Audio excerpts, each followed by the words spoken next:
السلام علیکم، میں امداد سمرو۔ رات ہم دفتر میں بیٹھے وزیر اعظم شہباز شریف صاحب کا قوم سے خطاب سن رہے تھے، اور سب خطاب کے ہر جملے کے بعد ایک دوسرے سے سوال کر رہے تھے کہ وزیر اعظم صاحب کیوں خطاب کرنے آ گئے ہیں۔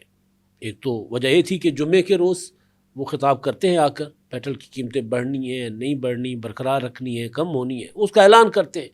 لیکن جب ایک روز پہلے دو وفاقی وزراء نے پریس کانفرنس کر لی، اعلان کر لیا 137 روپے پیٹرول اور 184 روپے ڈیزل کی قیمتوں میں فی لیٹر اضافے کا، تو اس کے بعد وزیر اعظم صاحب کو آنا کیوں پڑا؟ تو میرا خیال یہ تھا کہ وزیر اعظم صاحب جو ہے وہ اس کی ریزننگ دیں گے، بتائیں گے کہ جی ہمیں یہ کیوں کرنا پڑا ہے۔ اور پھر ظاہر ہے شہباز شریف صاحب کی اتنی تقریریں سنی ہوئی ہیں کہ ہر جہاں سے جملہ آغاز کرتے پتہ چل جاتا کہ ختم کہاں کریں گے۔ تو میں وہ شہباز شریف صاحب کے جملے کے آخر میں جو آخری الفاظ تھے وہ میں پہلے بول رہا تھا، اس کے بعد شہباز شریف صاحب یوں لگ رہا تھا جیسے دوہرا رہے ہیں۔ تو ساتھ بیٹھے ہوئے ہمارے سی او صاحب ارسلان راج صاحب مجھے کہہ رہے ہیں کہ جی آپ نے تقریر لکھی ہے۔ میں کہہ رہا لکھی نہیں ہے، سنا بہت ہے۔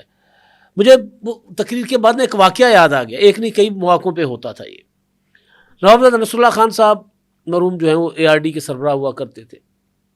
اکثر پرویز مشرف صاحب کی کوئی اسٹیٹمنٹ آ جاتی تھی، شیخ رشید صاحب کو بیان داغ دیتے تھے، چودھری پرویز الہی، چودھری شجاعت حسین، یا اس وقت کے وزیر اعظم شوکت عزیز یا ظفر جمالی، یا پھر کچھ عرصے کے لیے چودھری شجاعت حسین صاحب رہے تھے۔ تو جب وہ کوئی ان کی اسٹیٹمنٹ ہوتی تھی تو ہم فون کر لیتے تھے، کبھی میں، کبھی ہمارے دوست لیاقت انصاری صاحب آج کل اسپین میں یہاں سے میرا خیال ہے چھوڑ چھاڑ کے چلے گئے، تو ہم ان کو فون کرتے تھے اکثر کہ جی نواب صاحب مشرف صاحب نے یہ بیان دیا ہے تو آپ کا کیا اس پہ تبصرہ ہے؟ تو کہتے تھے جی آپ کو میرے موقف کا پتہ ہے، آپ بیان لکھ دیجئے، میں کون سی تردید کروں گا۔ ہم پھر بھی کہتے تھے کہ نہیں نواب صاحب آپ خود بولیں، تو پھر وہ جو بات کرتے تھے، رد عمل دیتے تھے، ہمارے سوالوں کے جواب دیتے تھے، وہ ہم ظاہر خبر چھاپ دیتے تھے۔ تو آپ کو بعض اوقات تجربہ ہو جاتا ہے کہ کون جو ہے وہ کس موقع پر کیا گفتگو کرے گا، تو اسی تجربے کی بنیاد پر شہباز شریف صاحب کے جملے ان کی زبان پر آنے سے پہلے میں بول رہا تھا۔ لیکن ایک چیز کا مجھے اندازہ نہیں تھا کہ شہباز شریف صاحب خطاب کرنے کیوں آ رہے ہیں۔ ہم میں سے کسی دوست نے کہا، شاید نور اللہ صاحب تھے، کہ قیمت کم کرنے کا اعلان کریں گے۔ تو میں نے کہا جی کیوں؟ مطلب ابھی 24 گھنٹے بھی نہیں گزرے وفاقی وزراء کی پریس کانفرنس کو، تو پیٹرولیم مصنوعات کی قیمتیں کم کیوں کریں گے؟ ریزن کیا ہے؟ پھر وہی ہوا، شہباز شریف صاحب نے حاتم طائی کی قبر کو لات ماری اور بتا دی ساری دنیا کے حالات، جنگ، پیٹرولیم کی عالمی مارکیٹ میں قیمتوں میں اضافہ، مہنگائی، سارا کچھ بتانے کے بعد وزیر اعظم شہباز شریف صاحب نے کہا کہ جی پیٹرولیم لیوی جو ہے 161 روپے سے ہم اس میں 80 روپے کمی کرتے، 161 روپے لیوی ہے، 80 روپے کم کرتے، اور پیٹرول کی جو نئی قیمت انہوں نے بتا دی 358 سے کم کر کے 558 سے کم کر کے 374 روپے۔ اب یہ کمال ہے کہ خود ہی زخم دو اور پھر خود ہی آ کر مرہم لگاؤ اور پھر داد وصول کرو۔ وزیر اعظم صاحب کی اس تقریر کے بعد جو جے کار مسلم لیگ نون نے، وزراء نے، اور وہ ان کے جو ٹویٹر ہینڈلز ہیں، ان کے جو سوشل میڈیا کے اکاؤنٹ سے جو کی گئی ہے، جی واہ جی واہ وزیر اعظم صاحب، واہ کتنا درد رکھتے ہیں عوام کا وزیر اعظم صاحب، آپ نے 80 روپے کم کر دیا۔ تو بھئی 137 روپے بھی تو 24 گھنٹے پہلے آپ نے ہی بڑھائے تھے نا، اور بلا وجہ بڑھائے تھے، وجہ کوئی نہیں تھی۔ میں نے کل بھی اپنے ویلاگ میں بتایا تھا کہ انٹرنیشنل مارکیٹ میں پرائس اتنی نہیں ہے، ٹیکسز ہی ٹیکسز ہے، ایک ایک سانس پر ٹیکس لگا ہوا ہے۔ یہاں پر پیٹرول کے اوپر جتنی قیمت ہے اتنے زیادہ ٹیکسز لگے ہوئے ہیں۔ تو پہلے تو وزیر اعظم کی تقریر پھر میں دہراتا ہوں، آپ کو بتاتا ہوں کہ جی کتنا ٹیکس ہے پیٹرول کے اوپر اور ریئل پرائس کیا بنتی ہے۔ اچھا جی وزیر اعظم صاحب نے اچھا نئی قیمت 374 نہیں 378 روپے 41 پیسے، یہ ہو گئی ہے جی، 80 روپے انہوں نے کم کر دی۔ اب 161 روپے لیوی کا مطلب ہے کہ ٹیکس، کئی اور ٹیکسز بھی ہیں، مختلف ناموں سے ٹیکسز لگائے گئے ہیں، اور 161 روپے لیوی۔ اچھا ایک ماہ کے لیے ہے یہ، اور ایک ماہ کے بعد حالات کا جائزہ لے کر اس کو بڑھایا بھی جا سکتا ہے۔ میں نے کل آپ کو بتایا تھا کہ بجلی کی قیمتوں میں بھی اضافہ ہوگا، ایک اضافہ ہوگا یہ، اب جو ہم فیول آپ کا نا جو بل آتا ہے نا، آپ اس کو دیکھیں گے کہ ایک fuel adjustment price fuel adjustment FDA لکھا ہوتا ہے. اب وہ دیکھیں گے نا تو اس میں آپ کو کبھی کبھی آپ کو -100-200 روپے آپ کے بل میں آئیں گے کہ جی آپ کو آپ کا کم بل، یعنی پہلے آپ ادا کر چکے ہیں تو اب وہ آپ کو کم کر دیے گئے پیسے. لیکن اکثر یہ ہوتا ہے کہ جی آپ نے بجلی استعمال کی ہے، فرض کر لو 300 یونٹ، جو 300 یونٹ کا آپ کا بل بنتا ہے اس میں ٹیکسز وغیرہ ڈال کے پھر فیول ایڈجسٹمنٹ جو ہے نا، فیول پرائس ایڈجسٹمنٹ وہ آ جاتی ہے. کیونکہ جی جب آپ نے بجلی استعمال کی تھی تب قیمت سرکاری کم تھی اور تیل کی قیمتیں بڑھ گئی تھیں، بجلی کے یونٹ کی قیمت کم تھی تو ہم نے ایڈجسٹ کر لی اور آپ کو 3-4 ہزار اور ٹھک جاتے. تو اب یہ جو فیول پرائس ایڈجسٹمنٹ آنی ہے آگے جا کے، گرمیوں میں چیخیں وہاں نکلیں گی. لیکن IMF الگ سے بجلی کی قیمت بڑھانے اور سبسڈی ختم کرنے کی بات کر رہا ہے اور سبسڈی محدود کرنے کی بات کر رہا ہے. میں اس پر بھی آتا ہوں. اور پھر وزیر اعظم شہباز شریف صاحب کو عوام کا درد ہے، تو ان کی حکومت کے دوران 2 سالوں میں جو ایلیٹ ہے، جو کاروباری لوگ ہیں، جو اربا خربا پتی ہیں، ان کو تقریباً 50 کھرب روپے ان کو معاف کر دیے گئے، استثنا دے دیا گیا، ٹیکس استثنا دے دیا گیا. غریب کے تن سے کپڑے اتار دیے گئے ہیں. شہباز شریف صاحب کہتے تھے کہ جی میں تو اپنے کپڑے بیچ دوں گا لیکن آٹا سستا کروں گا. آٹا سستا انہوں نے کیا کرنا تھا؟ اپنے کپڑے نہیں بیچے، انہوں نے گندم کی قیمتیں نیچے کر دی تاکہ پھر جو 70%، 65% جو لوگ ہیں زراعت کے ساتھ منسلک وہ چیخیں چلائیں. وہ اب ان کے کپڑے اتار دیے، اپنے نہیں بیچے، ان کے اتار دیے، آٹا کچھ سستا کیا. بھائی آپ جو ٹارگیٹڈ سبسڈی دیں نا، گندم کی پرائس کر لیں 5-6 ہزار روپے، تو اس کا پیسہ مارکیٹ میں آئے گا، ویسی خوشحالی آ جائے گی. باقی آپ نے دینی ہے ٹارگیٹڈ سبسڈی دیں نا، غریب کو سبسڈی دیں. وہی جو آپ سبسڈی دے رہے ہوتے تھے یا گندم سستی کی تو کسان کی گندم ارب پتی بھی اسی ریٹ پہ خرید رہا ہے اور بیچارہ جھونپڑی میں رہنے والا بھی اسی ریٹ پر خرید رہا ہے. دیہڑی دار جو 500 روپے کماتا ہے وہ 1 کلو آٹا نہیں خرید سکتا. پیٹرول پر آپ سبسڈی دیتے ہیں، وہ 10 کروڑ والی پراڈو والا بھی وہی سبسڈی استعمال کر رہا ہے اور بیچارہ ایک ٹوٹی پھوٹی موٹر سائیکل والا بھی وہی سبسڈی استعمال کر رہا ہے. تو کوئی میکینزم بنائے نا، کچھ تھوڑا سا سیدھا کریں، کپڑے اپنے نہ بیچیں آپ.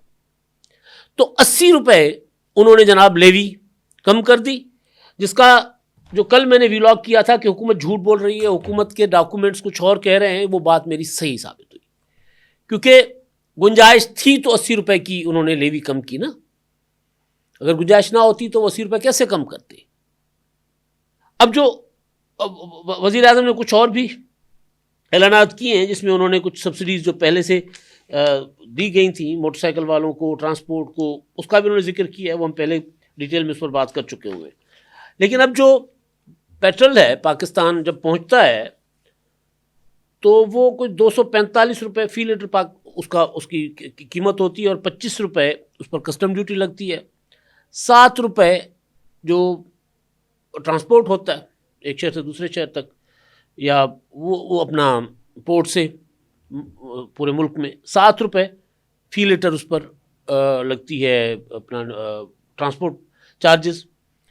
8-8.5 روپے کمپنیوں کا منافع، 8-8.5 روپے جو پیٹرول پمپ مالکان ہیں ان کا منافع، اور 2.5 روپے کلائمیٹ سپورٹ.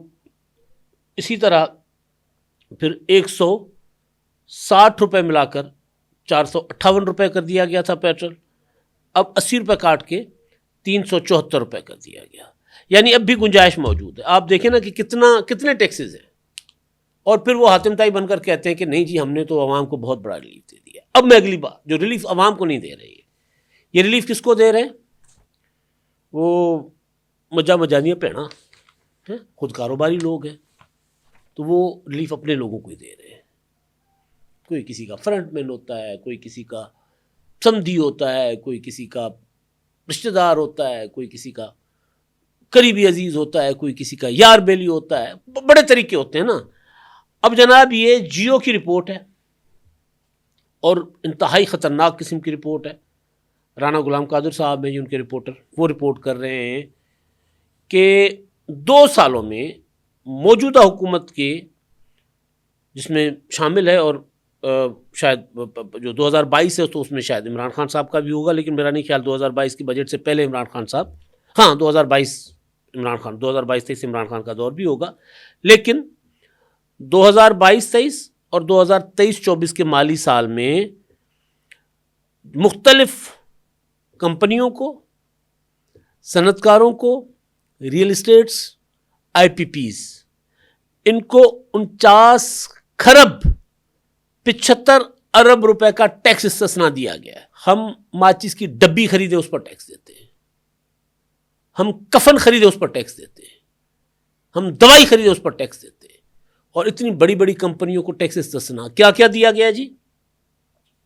مختلف، یہ بتایا جا رہا ہے کہ جی وفاقی حکومت نے ان دونوں سالوں میں مختلف سیکٹرز کو انکم ٹیکس کی مد میں 10 کھرب 22 ارب، جبکہ سیلز ٹیکس کی مد میں بڑے سرمایہ داروں کو 27,757 ارب روپے کا ٹیکس استثنا دیا۔ 2757، پتہ نہیں کتنے اسکولز بن سکتے تھے، کتنے موٹر ویز بن سکتے تھے، ریل کی لائن ہم سیدھی کر سکتے تھے، ایم ایل ون ہم بنا سکتے تھے اس سے، یہ جتنا ہم نے ٹیکس استثنا دیا ہے۔ پتہ نہیں کتنے لوگوں، غریب لوگوں کو گھر بنا کر دیے جا سکتے تھے، کیا کیا نہیں ہو سکتا تھا، کتنے بچوں کو ہم اسکالرشپ پہ باہر بھیج سکتے تھے، جاؤ بچے پڑھ کے آ جاؤ، اپنے ملک کی خدمت کرو۔ 2757 ارب 2757 ارب کا ٹیکس استثنا دیا گیا۔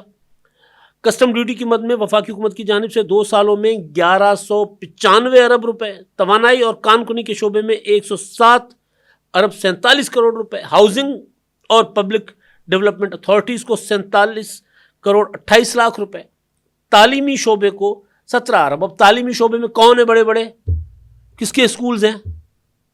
اس میں ممکن ہے کچھ سرکاری بھی ہو، یونیورسٹیز بھی ہو، لیکن تعلیمی شعبے میں تو سارا کچھ آتا ہے۔ انفارمیشن ٹیکنالوجی کے شعبے میں 5 ارب 86 کروڑ روپے کا استثنا۔ اس کے علاوہ صحت اور فارما سیکٹر کے لیے 2023 اور 24 میں حکومت کی جانب سے 3 ارب 94 کروڑ روپے۔ اچھا، اس میں یہ چیز ہو سکتی ہے کہ صحت میں جو سرکاری اسپتالوں کے لیے یا جو ٹرسٹ ہاسپٹلس ہیں ان کے لیے جو مشینری منگائی جاتی ہے تو اس پر ٹیکس استثنا دیا جاتا ہے۔ یہ ہم تعلیم اور صحت کے معاملے پہ تو ہم کہہ سکتے ہیں کہ یار یہ ٹھیک ہے، جائز استثنا ہوگا، لیکن دیگر شعبوں کو کیوں دیا جا رہا ہے سمجھ نہیں آ رہا، کیوں اور اتنے پیسہ۔ اچھا جی، کھاد اور زراعت کے شعبوں میں سیلز ٹیکس کی مد میں 457 ارب 92 کروڑ روپے۔ اب یہ مجھے سمجھ نہیں آ رہی، کھاد کی کمپنیاں جو ہیں وہ سبسڈی بھی لیتی ہیں، اس پر سبسڈائز گیس لیتی ہیں، کھاد کی قیمت دن بدن بڑھتی جا رہی ہے، سبسڈیز لینے کے باوجود کھاد کی قیمت بڑھاتے ہیں اور پھر ٹیکس استثنا بھی ان کو ملتا ہے، وہ کیوں ہے اب یہ سمجھ نہیں آ رہا۔ آگے چلیں جی، بجلی پیدا کرنے والی کمپنیوں کو 5 ارب 77 کروڑ روپے کا سیلز ٹیکس، جبکہ صحت اور طبی آلات کے شعبے کو 313 ارب، صحت کی مد میں مطلب یعنی دو مداحت ہے صحت کی، تو 313 ارب 66 کروڑ روپے کا ٹیکس استثنا دے دیا گیا۔ اس میں کچھ جائز ہوگا، لیکن زیادہ تر یہ یاریاں نبھائی جاتی ہیں، یا زیادہ تر جو بابو ہیں وہ بیٹھ کے فیصلے کر رہے ہوتے ہیں، آسان طریقہ ہوتا ہے۔ کل بھی میں نے آپ کو بتایا تھا، جیو کی ہی رپورٹ تھی، ایک طرف 137 روپے پیٹرول کی قیمت بڑھائی جا رہی تھی تو کہا جا رہا تھا جنگ کی وجہ سے، میں کہتا جنگ کی وجہ سے نہیں۔ جب وہ خبر میرے سامنے آئی کہ 610 ارب کا جو ہے وہ 9 ماہ میں ایف بی آر نے کم ٹیکس کلیکٹ کیا ہے، ٹارگٹ پورا نہیں کیا، 610 ارب روپے پیچھے ہے وہ، تو بات سمجھ میں آ گئی تھی۔ بجٹ بنانا ہے بھائی، جنگ ہے، موقع ہے، لوٹو لوگوں سے، نکالو لوگوں کی جیبوں سے۔ ایف بی آر اپنا کام نہیں کرے گا، باقی اپنا کام نہیں کریں گے، ٹیکس استثنا الگ دیں گے، بڑی بڑی گاڑیوں پر ریلیف الگ دیں گے، سارا کچھ چلے گا، لیکن نہیں دیں گے تو غریب کو کچھ نہیں دیں گے، نہیں دیں گے تو کسان کو کچھ نہیں دیں گے، نہیں دیں گے تو تنخواہ دار طبقے کو کچھ نہیں دیں گے۔ بجٹ آنے والا ہے، اب دیکھیے گا بجٹ میں کس طرح ٹیکسز بڑھتے ہیں، کس طرح اب تنخواہیں تو نہیں بڑھائی جائیں گی، مجھے نہیں لگتا کہ تنخواہیں بڑھائی جائیں گی۔ تو بہرحال یہ چیزیں آپ کے سامنے رکھنی تھی جو وزیر اعظم صاحب نے گفتگو کی، اس کا جاتے جاتے جہاں سے میں نے آغاز کیا تھا کہ میں ایک دوسرے سے پوچھ رہے تھے کہ جی کیوں خطاب کرنے آ رہے ہیں، تو اسلام رائے صاحب نے مجھ سے پوچھا کہ جی آپ کے خیال میں یہ وزیر اعظم صاحب نے 80 روپے کم کیوں کیے، تو میں نے کہا پری پلان تھا، میرا اندازہ ہے، ہو سکتا ہے میرا اندازہ غلط ہو، پری پلانڈ ہے کہ پہلے ہم ایک دم قیمت بڑھا دیں گے، 137 روپے کر دیں گے، اور اس کے بعد لوگ چیخیں گے، پکاریں گے، پھر وزیر اعظم صاحب آئیں گے اور حاتم طائی کی قبر کو لات ماریں گے، کہیں گے کہ جی 80 روپے میں کم کر رہا ہوں، تو جے جے کار ہو جائے گی، تالیاں بجیں گی. وہی ہوا. پی ایم ایل این کے اکاؤنٹس اور وزراء دیکھیں جی وزیر اعظم صاحب نے بڑا فیصلہ کر لیا، عوام کا ان کے دل میں درد ہے، یہ ہے وہ ہے. یہ ایک انڈین مووی کا ایک ویڈیو کلپ آج بہت وائرل ہوا ہے کہ ہوٹل مالکان آتے ہیں ایک سی ایم کے پاس، ان کو کہتے ہیں کہ ہمیں روٹی کی قیمت بڑھانے، 75 پیسے کی روٹی ہے، ہمیں 1.5 روپے کی کرنے دیں. وہ کہتے ہیں نہیں، آپ 1.5 روپے کی نہ کریں، 3 گنا بڑھا دیں. تو ان کا سیکرٹری پوچھتے کہ جی 3 گنا کیوں؟ تو کہتے ہیں جب یہ 3 گنا قیمت بڑھے گی، لوگ احتجاج کریں گے، سڑکوں پر آئیں گے، پھر میں 75 پیسے کم کر دوں گا، روٹی وہی 1.5 روپے کی آ جائے گی جو وہ مطالبہ کر رہے ہیں، تو میرے نعرے لگ جائیں گے، میاں دے نعرے بجائیں گے. جی یہ ہوا ہے ہاتھ ہمارے ساتھ. اور بھی بہت چیزیں سامنے آئیں گی، لیکن یہ میرا خیال ہے، میرا تجزیہ ہے کہ جی آپ بڑھا دیں قیمت، جتنی ضرورت ہے اس سے ڈبل بڑھا دیں، میں تھوڑی سی کم کر دوں گا اور لوگوں سے تالیاں بجواؤں گا. یہ ہو رہا ہے جی. اب تک کے لیے اتنا. اللہ حافظ. 999 کمیونیکیشن، ڈیجیٹل میڈیا اور یوٹیوب چینلز کی دنیا میں بڑی کامیابیاں سمیٹنے کے بعد اب ویب نیوز، ویب چینل اور یوٹیوب نیوز چینل کی طرف قدم بڑھا رہا ہے، جس کے لیے ہمیں ملک بھر میں رپورٹرز کی ضرورت ہے. خواہش مند حضرات و خواتین نیچے دیے گئے نمبر پر رابطہ کریں. What's app +92 309 1226 999.